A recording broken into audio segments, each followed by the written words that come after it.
Actually जो आपने सही बोला कि घर का आधार ही एक महिला होती है। अगर वो रेकी हीलिंग सीखती है तो पहली बात तो वो अपने लिए टाइम निकालना सीख जाती है कि 15 मिनट तो मुझे रोज अपने लिए देने ही है।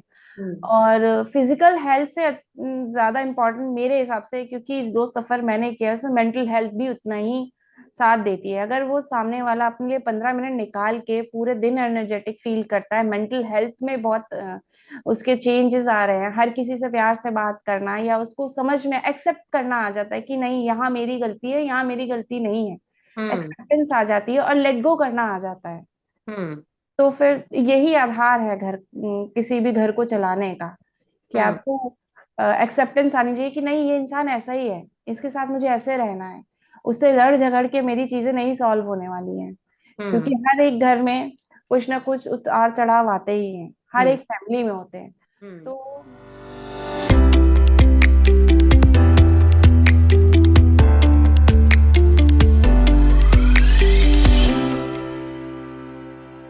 Welcome Ritu. Thank you. Ritu, हर एक हीलर की हीलिंग में आने की एक जर्नी होती है, तो आपकी क्या जर्नी है? आप एनर्जी हीलिंग में कब और कैसे आए? एनर्जी हीलिंग में मैं ऐसे आई कि ग्रेजुएशन के बाद, जस्ट ग्रेजुएशन के बाद शादी हुई। और उसके बाद जैसे ससुराल आने में थोड़ा एडजस्टमेंट लगा। और हर कोई एडजस्ट करने में ऊपर नीचे तो होता ही है, वो लाइफ थी। और उसी बीच मेरे फादर की तबीयत खराब हुई। हम्म। वो जो पीरियड था उनकी तबीयत खराब होने के लिए, उस पीरियड में, वो लगभग 1 साल का पीरियड था। हम्म। और उसमें और उसी टाइम मेरा बेबी भी होने वाला था, फर्स्ट बेबी। और मुझे लगता है कि जो अ, वो प्रेगनेंसी में जो थोड़ा अप्स डाउन थे, वो मिला के या फादर की बीमारी का लेके, हम्म। और उसमें उनकी डेथ हो गई एक्चुअली। उसके बाद मुझे लगता था कि ये जो भी चीजें हुई हैं, हम्म। फादर की डेथ और ये सब मेरी वजह से हुआ है। ये गिल्ट मेरे अंदर बैठ गया था, हम्म। जो गिल्ट बैठा। और उसके बाद वो निकलता ही नहीं था दिमाग से। हम हमेशा लगता था कि अगर अगर मैं वहां होती तो हम्म। शायद पापा ठीक होते, अगर ये नहीं हुआ, मेरी शादी नहीं हुई होती तो पापा ठीक होते। ये हम्म। सब दिमाग में चलता रहा।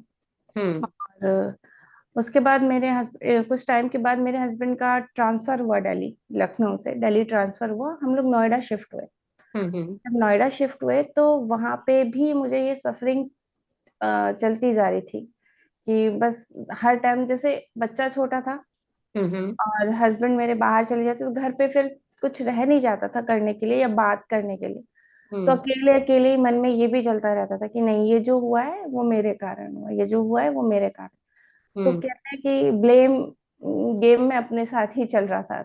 उसमें मुझे काफी सीवियर डिप्रेशन का अटैक आया। हम्म। और कई बार ये एब्स्टिनेंट पैनिक अटैक और डिप्रेशन अटैक, जो भी आप बोल सकते हैं उसको, वो हुआ। और उसके बाद ये 8 साल की जर्नी मेरी डिप्रेशन की, हम्म। 8 साल रहा मुझे डिप्रेशन। और उसके बाद पीछे ये देखती हूँ तो लगता है कि हाँ, मैं कहाँ थी और अब कहाँ हूँ। हम्म। तो इस जो डिप्रेशन की जर्नी थी, हम्म। मेरे हस्बैंड ने बहुत काम किया मेरे ऊपर। जो जिसने उनको बताया कि एलोपैथी में यहाँ चले जाइए, ये डॉक्टर अच्छे हैं, या हीलिंग में यहाँ चले जाइए, ये लोग अच्छे हैं। तो हम्म। जहां तक उनकी अप्रोच होती थी, वो मुझे रोज कहीं ना कहीं किसी ना किसी जगह लेके जाते थे, कि बच्चे भी छोटे हैं, दोनों बच्चे छोटे थे मेरे। हम्म। और उनको जहां जिसने बताया, वो वहां वहां मुझे लेके गए। प्राणिक हीलिंग, योगा कहीं पे बताया किसी ने कि बहुत अच्छा योगा कराते हैं, योगा से लोगों को ठीक करते हैं। तो हम्म। जहां बोलते हैं वहां गई। पर मेरा साथ क्या होता था कि चल रहा है, मैं फील कर रही हूँ कि मैं बिल्कुल ठीक हूँ, और फिर से कुछ टाइम बाद, 1 महीने 1.5 महीने बाद, फिर से वैसे ही पैनिक अटैक और डिप्रेशन बहुत ज्यादा होने लगता था कि मैं बस एक कोने में बैठी रहती थी, हम्म। कोने से नहीं उठती। मैं देख रही हूँ कि मेरा बच्चा बेड से गिर रहा है, हम्म। पर मेरे अंदर इतनी अर्ज नहीं होती थी कि मैं जाके बच्चे को उठा लूं। हम्म। तो जो सफरिंग थी 8 ईयर की, ये बहुत खराब थी। तो हीलिंग में तो आना ऐसे ही हुआ कि मेरी सिस्टर इन लॉ ने किसी रेकी हीलर को ढूंढा था। हम्म। और जब हम लखनऊ फिर से शिफ्ट हुए, मेरे हस्बैंड फिर से अपनी जॉब छोड़ के मुझे यहाँ लेके आए लखनऊ की, इन लॉज के पास रहेंगे तो ज्यादा ठीक रहेगा। वो हम्म। लेके आए, और फिर मेरी सिस्टर इन लॉ ने मुझे बहुत बहुत अच्छे से रखा दोनों ने। पर उन्होंने ढूंढा उनको रेकी हीलर को, हम्म। और उनके पास जाके मैंने सेशन लेने शुरू किए। मेरे हस्बैंड रोज लेके जाते थे मुझे। हम्म। 15 डेज लगातार जाने के बाद एकदम जैसे रात में मैं लेटी थी, और एकदम से मेरे दिमाग में आया कि मैं रोज जाती हूँ, क्यों ना हम्म। मैं ही सीख लूँ। हम्म। एकदम से मेरे मन में आया, और फिर मैंने इनसे शेयर किया कि मेरे को भी सीखना है। तो उन्होंने कहा सीख लो, अगर तुम्हें अच्छा लगता है, तुम्हें अंदर चेंजेस दिखते हैं, तो जिम सीख लो। तो फिर फर्स्ट 2016 में मैंने फर्स्ट लेवल रेकी का सीखा। रेकी ही मेरी फर्स्ट जर्नी है हम्म। जिसमें मैं हीलिंग मोडालिटीज को जानने लगी, या हीलिंग मोडालिटी में मेरा इंटरेस्ट आया। हम्म। फिर जिनसे मैं ट्रीटमेंट ले रही थी, आज वही मेरी गुरु माँ है, उन्हीं से मैं सारी प्रॉब्लम्स जो भी, जहाँ कहीं भी मैं फंसती हूँ, हम्म। वही मुझे निकालती हैं। और अब मुझे ऐसा फील होता है कि उन्होंने मुझे इतना परिपक्व बना दिया है कि हाँ, कि अब आगे मैं भी किसी की हेल्प कर सकती हूँ अच्छे से। और इस जर्नी को 9 साल हो गए मुझे, हीलिंग मोडालिटीज अलग अलग तरीके की करते हुए। पर हम्म। एंटर करने के लिए मेरा हीलिंग मोडालिटी में रेकी ही फर्स्ट स्टेप था। रितु, आप एक क्वांटम टच हीलर हैं। सो क्वांटम टच हीलिंग क्या है और ये कैसे काम करती है? एक्चुअली क्वांटम टच हीलिंग भी एक तरह की हैंड ऑन ही हीलिंग है, जिस तरीके से रेकी को हम हैंड से करते हैं। बट इसमें करने का प्रोसेस क्या है कि ये ब्रीदिंग से, इसमें 4 तरीके की टेक्निक होती है, ब्रीदिंग टेक्निक्स होती है। हम्म। और ये स्पेसिफिकली बोन के लिए ही होती है, और किसी चीज पे भी इफेक्ट करती है। जैसे हम रेकी में इसको कंबाइन कर लेते हैं। अगर कोई कहता है कि मेरे बोन में ये मतलब पेन है, या ये बोन टेढ़ी है, या कुछ भी है, तो हम लोग इस क्वांटम टच हीलिंग से उसको ट्रीट करते हैं, और इसमें मिरेकलसली एकदम से आपको इफेक्ट दिखता है। तो क्या इस सिर्फ ये पर्टिकुलर एरिया के लिए ही है क्या? नहीं, पर्टिकुलर एरिया नहीं, ये सिर्फ बोन्स के लिए है। आपके बॉडी में कहीं पे भी जो भी बोन प्रॉब्लम है, वो हम्म। क्वांटम टच हीलिंग से ठीक की जाती है। हम्म।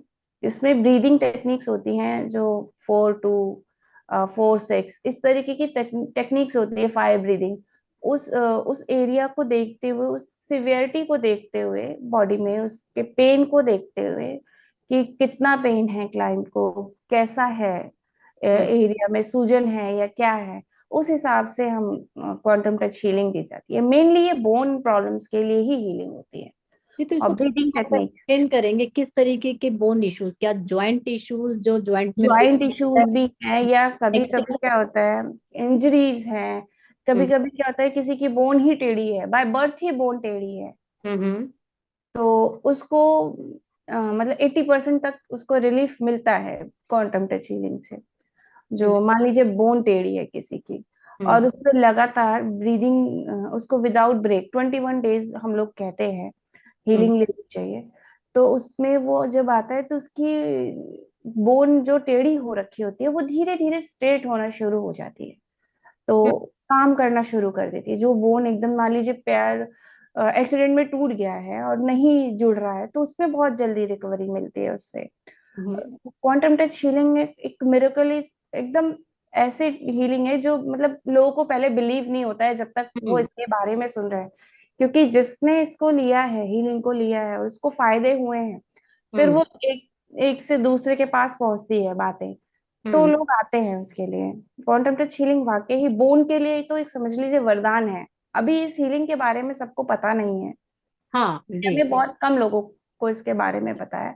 हम्म। तो अगर आप गूगल भी करेंगी, तो आपको इसके बारे में सारी चीजें पता चलेगी कि ये कितना अच्छा हीलिंग है। और इसको अगर आप रेकी के साथ कंबाइन कर दीजिए, हम्म। तो इसकी पावर और बढ़ जाती है। हम्म। बोन प्रॉब्लम्स के लिए तो ये बहुत ही अच्छी हीलिंग है। और किसी को तो बैक पेन, जी। ऑपरेशन के बाद किसी को बैक पेन हो जाता है, कहते हम्म। हैं कि बैक में इंजेक्शन लगा है, बहुत पेन हो रहा है या कुछ है, तो उसमें तो बहुत ही आराम मिलता है क्वांटम टच हीलिंग से। तो कोई ऐसा miraculous experience from quantum touch healing से आप अपना शेयर करेंगे, जहां आपके क्लाइंट के इसमें कोई बहुत ही बड़ा ट्रांसफॉर्मेशन हुआ हो, या उसकी लाइफ में कुछ आपने चेंज, बहुत बड़ा बदलाव आप लाए हो? देखिए, ये सिर्फ क्वांटम टच हीलिंग का केस नहीं है, एक बहुत ही मेमोरेबल केस है मेरे पास। हम्म। मैं अभी ऑन स्क्रीन नाम नहीं लेना चाहूंगी, बट उस टाइम मैंने जस्ट हीलिंग शुरू ही की थी, हम्म। क्वांटम हीलिंग शुरू की थी, और रेकी करते हुए मेरे 4 साल हो गए थे हम्म। इस हिसाब से। हम्म। तो एक जानकार से ही मेरे पास एक आई थी आंटी। हम्म। वो अपनी डॉटर के साथ ही आई थी और थोड़ा दूर से आती थी, और उनके लिए रोज आना मेरे पास नहीं हो पा रहा था। तो पर उनसे मैंने कहा कि अगर आपको ठीक होना है तो आप अपना मुझे 21 डेज दीजिए अपना। हम्म। और उनके साथ प्रॉब्लम क्या थी कि उनकी याददाश्त भी चली गई थी, पूरी याददाश्त चली गई थी। उनकी डॉटर लेके आती थी उनको, अपनी वो डॉटर को ही मदर समझती थी अपनी। हम्म। हम्म। और जैसे 2-2.5 साल का बच्चा तोतला के बोलता है, वो वैसे बोलती थी। और साथ में उनके साथ क्या हुआ था कि एज हो गई थी, तो वो उनके घुटनों में बहुत पेन होता था। डॉक्टर ने उनको नी रिप्लेसमेंट बोल दिया था, हम्म। इतना बोल दिया था। तो वो उनका रोज आना और मेरे पास मतलब मलिहाबाद से आना पॉसिबल नहीं था। तो उन्होंने अपने रिलेटिव के यहाँ रहना शुरू किया, और हीलिंग, रेकी हीलिंग और क्वांटम टच हीलिंग करते करते उनका मुझे 17 डेज में वो बिल्कुल, 21 डेज का मैंने टारगेट लिया था। हम्म। 17 डेज में उनकी नी प्रॉब्लम बिल्कुल, जो डॉक्टर कहते थे कि नहीं रिप्लेसमेंट कराना पड़ेगा, वो हम्म। बिल्कुल उनका ठीक हो गया। और दूसरा, रेकी हीलिंग से जो उनकी याददाश्त चली गई थी, जो उनको अपनी डॉटर को ही अम्मी बोलती थी, हम्म। वो ठीक हुआ। और जो तुतलाती थी वो हम्म। सब पूरा, मतलब उनकी याददाश्त पूरी वापस आ गई।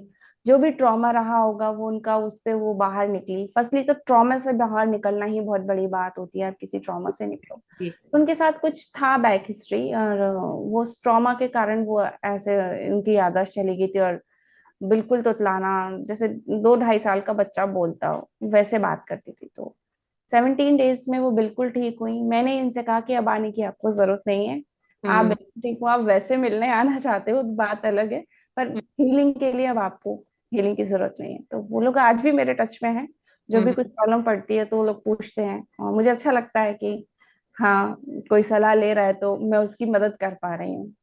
ऋतु, क्या क्वांटम टच हीलिंग साइंटिफिक है? क्योंकि इसके बारे में मिथ ये है कि ये साइंटिफिक नहीं है। अ, देखिए, वैसे तो आप किसी भी हीलिंग को उठा लीजिए, हम्म। उसको कोई भी साइंटिस्ट नहीं कहेगा, कोई भी डॉक्टर नहीं कहेगा कि हाँ ये साइंटिफिक है।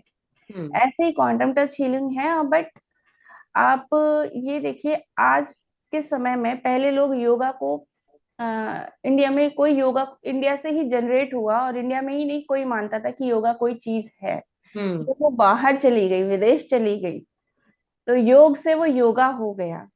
हम्म। तो लोग सब प्राउडली बोलते हैं कि मैं योगा करता हूँ, या आज साइंटिस्ट भी कहते हैं कि योगा से मेरा ये ठीक हुआ, या योगा से ये चीज हुई, या प्राणायाम से ये सब ठीक हो रही हैं चीजें। उसी तरीके से ब्रीदिंग टेक्निक ही है क्वांटम टच हीलिंग। और हम्म। साइंटिस्ट आज नहीं तो कल तो इसको मानेंगे ही। क्योंकि अगर मैं शेयर करती कि उसकी बुक अगर मैं शेयर कर पाती, तो आप देखते कि हाँ, उसमें बहुत सारे साइंटिस्ट ने भी बोला है कि हाँ ये वर्क करता है। तो हम्म।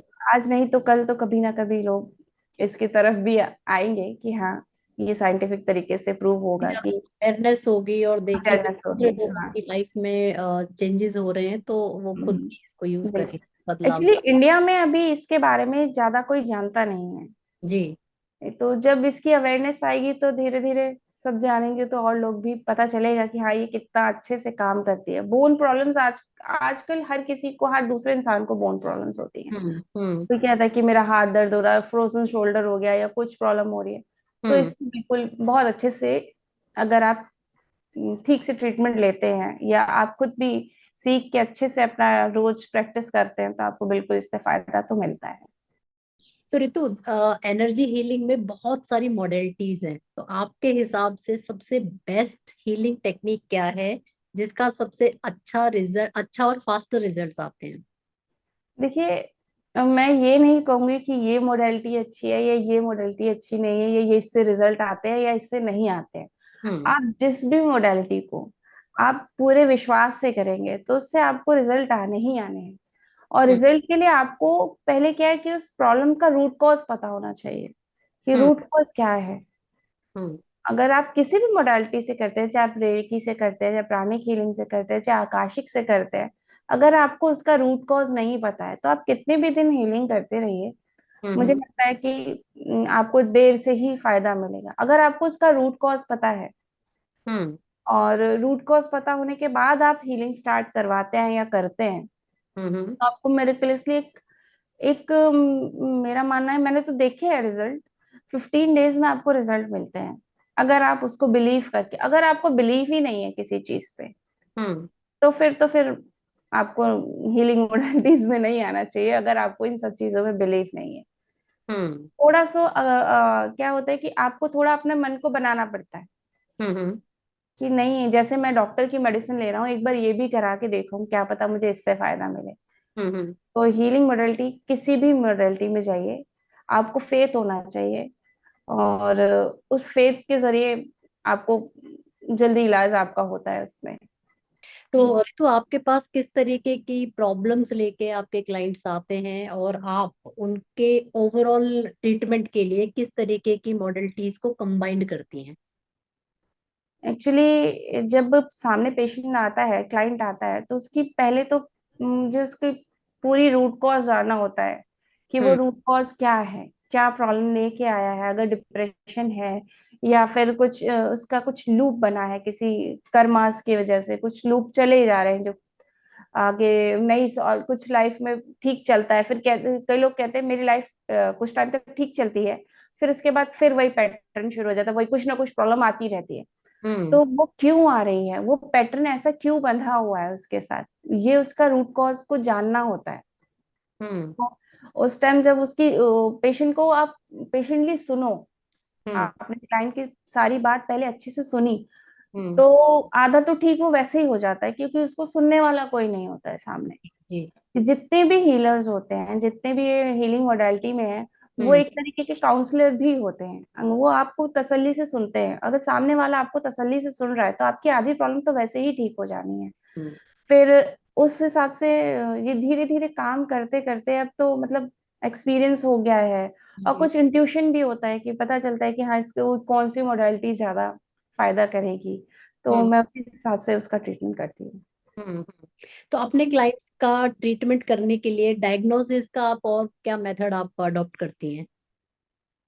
जैसे कि क्या होता है कि आजकल मैं न्यूमरोलॉजी पे ज्यादा ध्यान देती हूँ।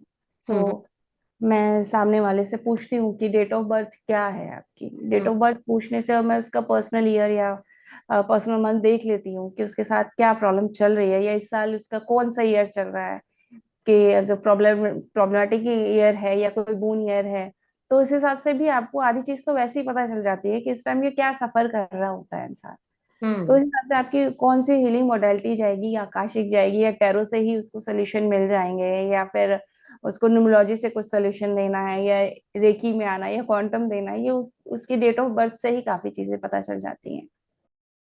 अरे, तो आकाशिक रिकॉर्ड की हम बात कर रहे थे, तो आकाशिक रिकॉर्ड्स क्या है और किस तरीके के सॉल्यूशंस आकाशिक रीडिंग से मिलते हैं? आकाशिक रिकॉर्ड एक तरीके का कहा जाता है कि हमारे ब्रह्मांड में आगे कहीं एक लाइब्रेरी है, हम्म। तो जो उस लाइब्रेरी में हर एक सोल, जितने भी अभी सोल हैं, हम लोग हैं, या जो सोल चली गई हैं या सोल आने वाली हैं, इन सब सोल का रिकॉर्ड है एक बुक के रूप में, सबका अपना अपना एक रिकॉर्ड है। तो हम लोग बोलते हैं कि 7 डायमेंशन में वो लाइब्रेरी है।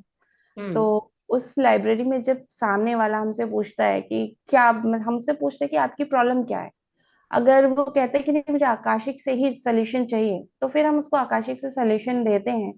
और उस सोल का क्या पैटर्न है, क्योंकि आज ये जो इंसान है, ये जो प्रॉब्लम झेल रहा है, इसका कहीं ना कहीं उसकी पास्ट लाइफ से कुछ ना कुछ उसका, क्योंकि सोल का तो जन्म नहीं हुआ, सोल ना कभी मरती है, वो तो हम्म। एक कंटिन्यूअसली चलती आ रही है, तो पर वो कुछ ना कुछ कर्मास अपने पास्ट लाइफ में करती आ रही है। तो हम्म। जो पास्ट लाइफ के कर्मास होते हैं, वो इस लाइफ में सफरिंग बन के आ रहे हैं। ऐसा क्या, क्योंकि इस अगर कोई सामने आ रहा है हीलिंग लेने, तो उसको इतना पता है कि मैंने इस टाइम तो कुछ किया नहीं है, पर ये जो सफरिंग है मेरी लाइफ में, ये जो पैटर्न है मेरे लाइफ में, एक टाइम के बाद कुछ ना कुछ प्रॉब्लम आना, या बाय बर्थ ही कोई आता है कि मैं इस बीमारी से ही जूझ रहा हूँ, या कुछ कोई लोग आते हैं कि शादी में प्रॉब्लम है, पहले एक टाइम तक बहुत अच्छा था, अब कुछ हम दोनों एक दूसरे को समझ ही नहीं पाते हैं, हम्म ऐसे कुछ ना कुछ। या फिर कोई कहता है कि मनी, मैं मेहनत बहुत करता हूँ, मनी प्रॉब्लम बहुत है। इस हम्म तरीके से करते करते ऐसे जो क्वेश्चन पूछते हैं, तो उसका जो हर एक सोल के जो कर्मास हैं, उसके पैटर्न को हम देखते हैं कि क्या पैटर्न है, और फिर उस लाइब्रेरी में जाते हैं हम लोग। तो किसी को सिर्फ बुक दिखाई देती है, किसी को ग्लिम्स दिखाई देते हैं, किसी को कुछ सुनाई देता है। उस हम्म हिसाब से हम लोग उसका जो जो क्वेश्चन उसने पूछे हैं, क्लाइंट ने, उस क्वेश्चन का हम पर्टिकुलरली उस क्वेश्चन का आंसर लेके आते हैं कि हम्म ये आपने ऐसा किया था, और उसका क्या इलाज है, क्या हम्म करना है आपको, उसका सोल्यूशन क्या है, कि ये जो पैटर्न है इसको अब हम्म। ब्रेक करना है, तो कैसे ब्रेक करना है, वो सोल्यूशन वहाँ आकाशिक से हमें मिलता है। क्या कुछ ऐसे भी केसेस है या सिचुएशंस हैं जहाँ पे आकाशिक रीडिंग को अवॉइड करना चाहिए? नहीं, मुझे तो आज तक ऐसा नहीं मिला कोई कि हमें आकाशिक रीडिंग को अवॉइड करना चाहिए। क्या होता है कि आकाशिक रीडिंग में जो हम है, हम उस सोल की पास्ट लाइफ देख के आ रहे हैं। तो हम्म क्या होता है कि अगर, जैसे कि आपने पीएलआर के बारे में सुना होगा, पास्ट लाइफ रिग्रेशन के बारे में, उसमें क्या होता है कि जो पेशेंट है वो हम उसको उसकी पास्ट लाइफ में भेजते हैं। हम्म आकाशिक में क्या होता है कि हम खुद उसकी पास्ट लाइफ में जाते हैं, उस टाइम पीरियड में जाते हैं जो जिससे वो सफर कर रहा है। हम्म तो उसमें क्या होता है कि जो सामने एक वो जो सोल है, एक पेन को जी के आ चुकी है। हम्म और आकाशिक में क्या होता है कि हम उसको बताते हैं तो उसके कॉन्शियस माइंड में रहता है, अनकॉन्शियस माइंड में नहीं बैठता है। अगर इंसान खुद जाता है, मेरे हिसाब से, जैसे मैंने किया, तो उसे वो मेरे अनकॉन्शियस माइंड में रहेगा, वो उसके में नहीं, क्योंकि वो एक सफर, वो जो सोल है वो सफर खुद करके आई है, दोबारा क्यों सफर कराना। तो हम्म आकाशिक रीडिंग से तो मुझे तो आज तक ऐसा नहीं लगा है कि किसी को नहीं करानी चाहिए। अगर आप किसी एक पैटर्न को, आपको लगता है कि ये पैटर्न बार बार रिपीट हो रहा है, मेरी हम्म लाइफ में बार बार यही पैटर्न रिपीट हो रहा है, तो मैं तो जरूर बोलूंगी कि एक बार आप आकाशिक रीडिंग करा के देखिए। हम्म और दूसरे से कराना ही क्यों, आप खुद सीखिए। हम्म आप सीखिए और आप खुद इसमें अपनी हीलिंग करिए और अपना वो करिए, क्योंकि जब आप कुछ मोडालिटी सीखते हो तो आप कॉन्शियस और अनकॉन्शियस माइंड से पूरे स्ट्रांग हो जाते हो कि आप हम्म जो भी देख के आ रहे हो उससे आपको अब इफेक्ट नहीं होना है। अब आपको बस सिर्फ उससे इलाज लेना है कि जो मेरी लाइफ में अब स्ट्रगल चल रहा है हम्म। उसको खत्म होके, जो ये लूप है उसको खत्म करके अब मैं स्मूथ लाइफ जीनी है। तो आकाशिक में तो मुझे आज तक कुछ नहीं मिला ऐसा कि नहीं करना चाहिए ये। अवॉइड करने जैसा केस आपने ऐसा कुछ नहीं, अभी तक मैंने नहीं देखा है। जी जी। ऋतु, एक ये भी बड़ा कंफ्यूजन रहता है कि आकाशिक रीडिंग और पास्ट लाइफ रिग्रेशन, इसमें से दोनों में से काम एक ही जैसा कर रहे हैं, पीछे की लाइफ में जाना, पिछले जन्म में जाना और वहां जाके देखना कि कैसा पैटर्न है। लेकिन हम्म। दोनों में से ज्यादा इफेक्टिव और लॉन्ग लास्टिंग रिजल्ट्स कौन सी हीलिंग टेक्निक के हैं? किसके ज्यादा लॉन्ग लास्टिंग रिजल्ट्स हैं? एक्चुअली क्या है कि मैं पास्ट लाइफ रिग्रेशन के बारे में नहीं बोलना चाहूंगी, क्योंकि उसके बारे में मुझे नॉलेज नहीं है। जी। मैं आकाशिक के बारे में ही बोलूंगी कि जिस मोडेलिटी के बारे में मुझे नॉलेज नहीं है, मैं उस पर क्या ज्ञान दूंगी। पर हम्म आकाशिक में ये है कि आप अगर ट्रीटमेंट लेते हैं, उसका आप हीलिंग कराते हैं, तो उसमें आपको उसका पर्टिकुलरली एक जो पैटर्न आप बताते हैं उसका आपको रीजन पता चलता है कि वो रीजन क्यों है। हम्म और उसके बाद हम वहां पे मान लीजिए जैसे किसी कोई कहता है कि मुझे मुझे किसी ने ब्लैक मैजिक किया है, हम्म ठीक है। तो अगर आकाशिक में जाते हैं तो हमने देखा है कि क्यों ब्लैक मैजिक किया है, उसका ऐसे ऐसे क्या कर्मा रहा उस पर्टिकुलर पर्सन के साथ हम्म। जिसने इसके साथ ब्लैक मैजिक, कुछ अच्छा तो रहा नहीं होगा। जी। अच्छा रहा होता तो वो ब्लैक मैजिक करता ही नहीं। हम्म पास्ट लाइफ में ऐसा क्या रहा, इस लाइफ का वो कहता है कि मुझे पता है कि मैंने कुछ ऐसा किया ही नहीं कि मेरे साथ ऐसा हो। तो हम्म। सिर्फ पास्ट लाइफ में से क्या कर रहा है आपने जो आपको ब्लैक मैजिक वो कर रहा है, तो हम वहां जाके उसका ब्लैक मैजिक भी काट के आते हैं। ये जैसे आपने अभी बात करी ब्लैक मैजिक की, तो ब्लैक मैजिक वाले क्लाइंट्स का डायग्नोज या कैसे पहचानती हैं आप कि इनके ऊपर ब्लैक मैजिक है या नहीं है? ये आप आकाशिक रीडिंग्स में जाकर ही देखती हैं या पहले से इसका कोई और भी प्रोसेस आपका होता है जानने का? एक तो टैरो से भी पता चलता है कि हम्म। सामने वाले ने के ऊपर ब्लैक मैजिक है या ये नहीं। मैं पहले नहीं बोलने जाऊंगी कि नहीं आपके ऊपर ब्लैक मैजिक है या कुछ जी। भी है, फिर तो सामने कहेगा कि ये तो बस ब्लैक मैजिक बता दिया। हम्म। आजकल इस जो ब्लैक मैजिक के नाम पे आजकल इतने लोग हाँ। काम करते हैं कि पता नहीं कौन जेन्युइन है या क्यों नहीं, इसके ऊपर फिर सामने वाले को फेथ नहीं है। जी। जब तक वो खुद क्वेश्चन ना करे या कुछ ऐसा बार बार कार्ड्स रिपीट नहीं होते हैं ब्लैक मैजिक के, तब तक मैं नहीं बोलती हूँ कि हाँ आपको किसी ने ब्लैक मैजिक किया है। अगर आकाशिक का कोई कहता है हम्म। कि आकाशिक रीडिंग करिए और वहां जाके खुद ब खुद अगर किसी पे ब्लैक मैजिक है तो आपके रिकॉर्ड्स नहीं खुलते हैं। हम्म। आपको बहुत मेहनत करनी पड़ती है वहां जाके, आपको ब्लैक मैजिक का जो भी प्रोसेस होता है वो काटने के लिए वो करना पड़ता है, तभी आप उसकी बुक को एंटर कर सकते हैं, उसमें उसको बुक्स को खोल सकते हैं। और हम्म। अगर ब्लैक मैजिक बहुत स्ट्रांग है तो आपको 2-3 हीलिंग लग जाती हैं उसको काटने में, ब्लैक मैजिक को। हम्म। तो तब जब मैं नहीं एंटर कर पा रही हूँ किसी के रिकॉर्ड्स में और सामने वाला कहता है आपने कुछ किया किया, तो मैं बताती हूँ कि नहीं मुझे लगता है कि ब्लैक मैजिक हो रखा है, या फिर मैं अभी रिकॉर्ड्स एंटर नहीं कर पा रही, क्योंकि अपना पर्सनल रिकॉर्ड्स खोलना थोड़ा मुश्किल होता है। हम्म। सामने दूसरे का रिकॉर्ड्स खोलना आसान होता है क्योंकि हम उससे इमोशनली कनेक्ट नहीं है रिकॉर्डिंग में। जी। बट अपने में लगता है हम कॉन्शियस हो जाते हैं, हाँ क्या दिखेगा, क्या हम्म। पता चलेगा। तो अपना थोड़ा एक प्रैक्टिस के बाद हम अपने रिकॉर्ड्स खोल पाते हैं। बस हम्म। सामने किसी क्लाइंट्स का रिकॉर्ड्स हम एक पर्टिकुलर प्रैक्टिस के बाद जरूर, महीना 1.5 महीने की प्रैक्टिस के बाद खोल लेते हैं। पर हम्म। अगर किसी के ऊपर ब्लैक मैजिक हो रखा है तो आप जल्दी से उसके रिकॉर्ड्स नहीं खोल पाते हैं। हमारे कुछ व्यूअर्स की क्वेरीज ऐसी आती हैं कि उनके टेस्ट में कोई प्रॉब्लम नहीं निकलती है ना, और उसके बाद भी वो एनर्जी वाइज बहुत लो फील करते हैं सारा टाइम। तो इसमें आप कौन सी हीलिंग मॉडलिटी को सजेस्ट करना चाहेंगी? ये जो आपने बोला कि सारे टेस्ट ठीक आ रहे हैं और फिर भी एनर्जी फील नहीं होती, ये मेरे साथ हुआ करता था। हम्म। मैं डिप्रेशन में थी तो देखिए, क्योंकि डिप्रेशन का तो डॉक्टर्स हमारे पैटर्न्स का देख के बताते हैं कि भाई इनको डिप्रेशन है। उसमें टेस्ट में थोड़ी आता है कि ये कम है या वो ज्यादा है। हम्म। हम्म। ये चीज मेरे साथ भी होता था कि सारे टेस्ट ठीक आते थे हम्म। पर एनर्जी नहीं लग रही, प्रॉब्लम बहुत फील होती है। ये तो ये सारे के सारे जो भी हैं ये हम जो भी चीजें हैं ये हमारे पास्ट कर्मा से रिलेटेड होते हैं।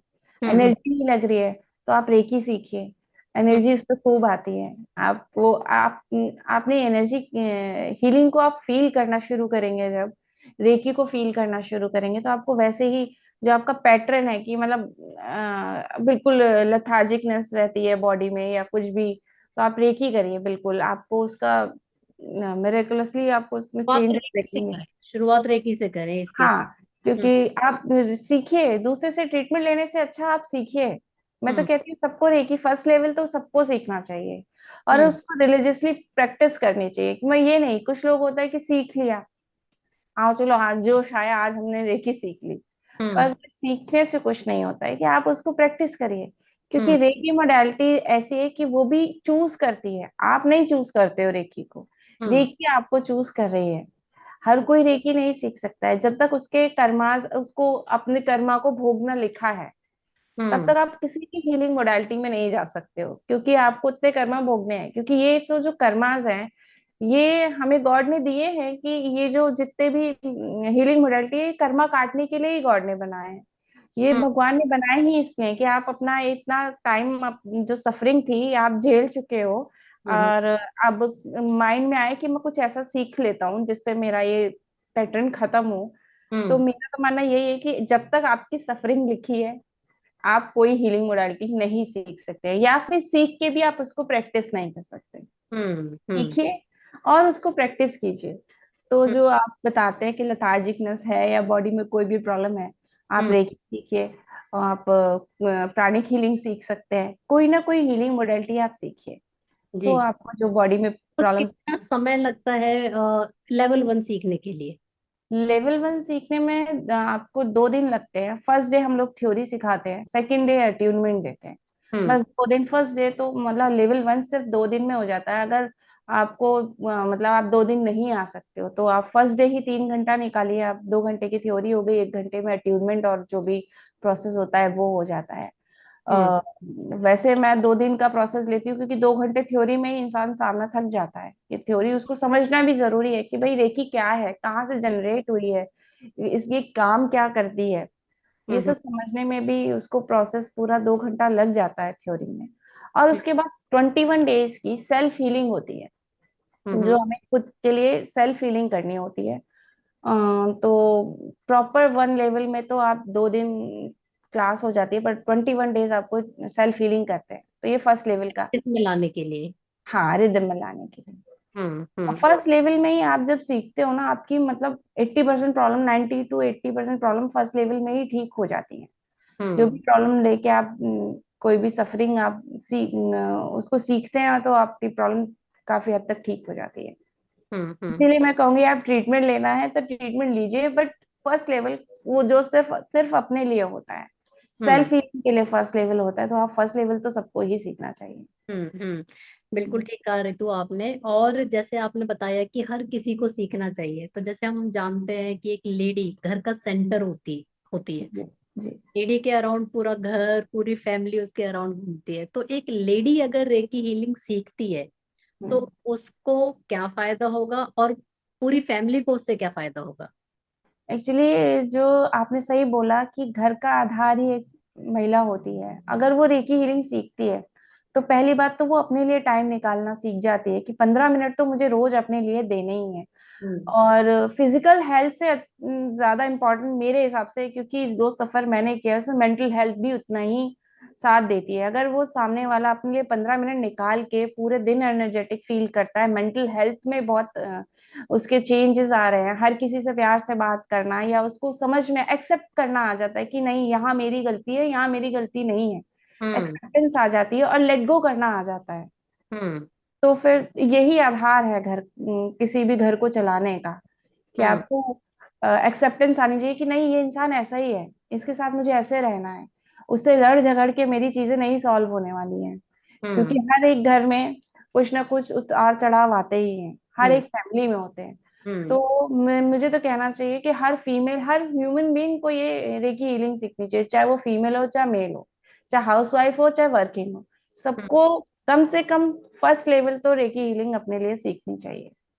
तो कहीं ना कहीं इस एक्सेप्टेंस और इस लेट गो करने की वजह से, कि एक्सेप्टेंस आने से रिश्तों में भी चेंज आएगा, रिश्ते ब्यूटीफुल बनेंगे।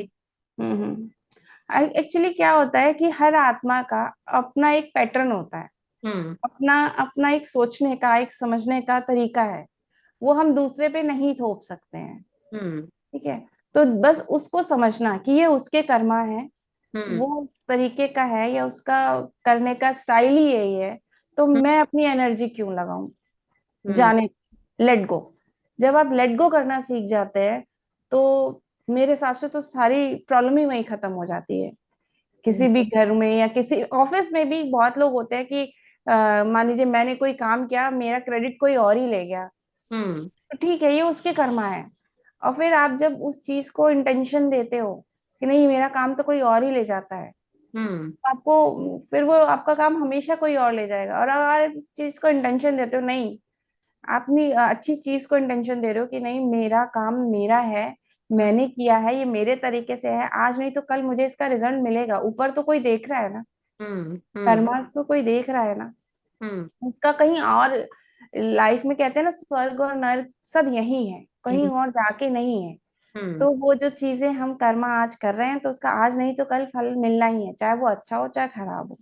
तो हम्म जब आप लेट गो करना सीख जाते हैं, सामने वाले को समझना सीख जाते हो कि नहीं, उसका ये ही पैटर्न है, उससे मुझे अपनी एनर्जी नहीं खत्म करनी है, हम्म तो आप वर्क प्लेस हो चाहे हाउस हो, आप कहीं भी मस्त रह सकते हैं। एक हीलिंग मोडेलिटी से आप लेट गो करना सीखते हैं।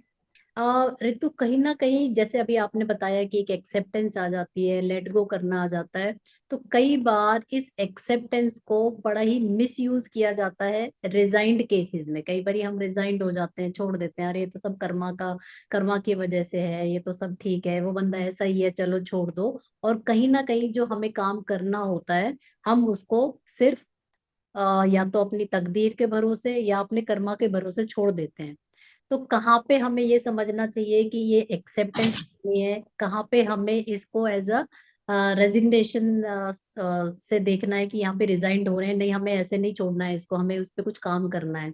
तो इन दोनों में क्या अंतर है आपके हिसाब से? देखिए, मिसयूज होना और हेल्प करना, ठीक है, हम्म। समझना। इसमें हमको एक एक खुद ही एक लाइन ड्रॉ करनी होती है कि यहाँ मैं मुझे लेट गो कर रही हूँ, एक्सेप्टेंस और मिसयूज होना, हम्म। दोनों में एक बहुत बारीक लाइन होती है। ये जी। आपको समझना है। हम्म। जब आपके ज्ञान चक्षुष खुल जाते हैं तो हम्म। आपको समझ में आता है कि यहाँ पे मैं यूज हो रही हूँ, तो यहाँ मुझे अपने आप को बोलना भी है। हर हम्म। चीज पे लेट गो करने में आपको ये है कि आपको आपको ये भी पता होना चाहिए कि कहाँ मुझे बोलना है। हर हम्म। चीज लेट गो करने से आपको ये भी पता है कि हाँ, मैं लेट गो कर सकती हूँ, तो मैं ये भी कर सकती हूँ कि मुझे यहाँ बोलना है कि नहीं, बस अब यहीं तक है चीजें। हम्म। तो ये एक बहुत बारीक लाइन होती है, मिसयूज होने में और हेल्प करने में या एक्सेप्ट करने में एक बहुत बारीक लाइन होती है। उस बारीक लाइन को आपको ही समझना है कि यह कहाँ तक आपको अपने आप को यूज होने देना है, कि हम्म। बस यहीं तक है, अब हम्म। आगे नहीं। हम्म। और इस जी बारीक लाइन को समझने की क्षमता आती है जब आप रेगुलरली इस प्रैक्टिस को अमल में लाते हैं, जी और तब हमारे एनर्जी सेंटर्स ओपन होते हैं। जी। हमारे बॉडी में सबको पता है 7 चक्रास हैं। हम्म। हम्म। आप किस चक्रा पे कितना ध्यान दे रहे हैं तो वो चक्रा आपका एक्टिव होता है। और हम्म। मुझे लगता है कि हमारी बॉडी में थर्ड आई चक्रा हर एक फीमेल का एक्टिव होता है। हर हम्म। एक फीमेल का थर्ड आई चक्रा एक्टिव होता है, क्योंकि उसकी इंटेंशन इतनी, मतलब इंट्यूशन उसकी इतनी ज्यादा स्ट्रांग होती है कि अगर कोई उसे लगातार देख रहा है तो उसे हम्म। पता चल जाता है कि हाँ, ये इंसान मुझे देख रहा है। तो हम्म। फीमेल में तो ये जो हम कहते हैं ना कि समझना, हम्म। उसको खुद पता है कि उसे कहाँ अब रुकना है। हम्म। हम्म। हम्म। बस उस चीज को, अपने अनकॉन्शियस माइंड को स्ट्रांग करने के लिए उसे किसी ना किसी हीलिंग मोडालिटी को हम्म। अपनाना जरूर चाहिए, जिसमें वो स्ट्रांग हो जाए कि जो मैंने सोचा है वो हाँ बिल्कुल ठीक है। हम्म। यहाँ पे मुझे मिसयूज नहीं होना है। जो एक बारीक लाइन मैंने आपको बताई कि मिसयूज होने में और एक्सेप्ट करने में, कि हाँ, वो बारीक लाइन समझ में आने लगती है। वैसे तो हर किसी के पास होती है वो समझ। जी। हम्म। तो Ritu, thank you so much. एक लास्ट टिप जो आप हमारे व्यूअर्स को देना चाहती हैं, जो कि अपना रेकी हीलिंग से ही कोई टिप जो हर कोई अपनी डेली लाइफ में यूज करके अपने आप को अपनी रिदम में रख सकता है। एक्चुअली रेकी जो है ना, इतनी वास्ट है, इतनी, मतलब वो इतनी खुद में इतनी समझदार हीलिंग है कि उसको पता है कि उसको, आप जब मेडिटेशन कर रहे हैं, आप रेकी हीलिंग कर रहे हैं, तो उसको पता है कि किस जगह, किस पॉइंट पे उसको कितना यूज करना है। वो कभी ज्यादा नहीं होती है। ठीक हम्म। है, तो हम लोग तो क्या करते हैं कि पानी पी रहे हैं, ग्लास लिया, उसको भी रेकी हीलिंग दे दी। ठीक हम्म। है, अगर उसमें कुछ जर्म्स है या कुछ इन्फेक्शन है, खाना खा रहे हैं कोई, अब आजकल तो हर कोई खाना नहीं बनाता है अपने घर में। जी। मोस्टली आप हाउस हेल्प रखते हैं, तो हाउस हेल्प किस मूड में, किस इंटेंशन से खाना बना रहा है या बना रही है, तो आप बेटर है कि आपने खाना बनाया है, खाना लेने आपके सामने आया, उसे 5 मिनट, उसको आप 30 सेकंड रेकी दे दीजिए, तो उसमें जो भी उसकी इंटेंशन है या नजर लगी है या कुछ भी है, वो ठीक हो जाती है। तो आप अपनी डे टू डे लाइफ में हर एक चीज को, आप कहीं बाहर जा रहे हो, आपको लग रहा है कि नहीं, यहाँ पे मेरा ये प्रॉब्लम है, पता नहीं ये सॉल्व होगी कि नहीं, आप अपनी उस इंटेंशन को, उस प्रॉब्लम को आप पॉजिटिव रह के हीलिंग दीजिए कि नहीं, वो पूरी तरीके से ठीक हो चुकी है, मुझे वो, मेरा वो काम हो चुका है। Day hmm. To day life में आप इस तरीके से रेकी को अगर यूज करते हैं तो बहुत फायदा मिलता है उससे। जी। जी। Thank you so much Ritu, thank you. Welcome, thank you.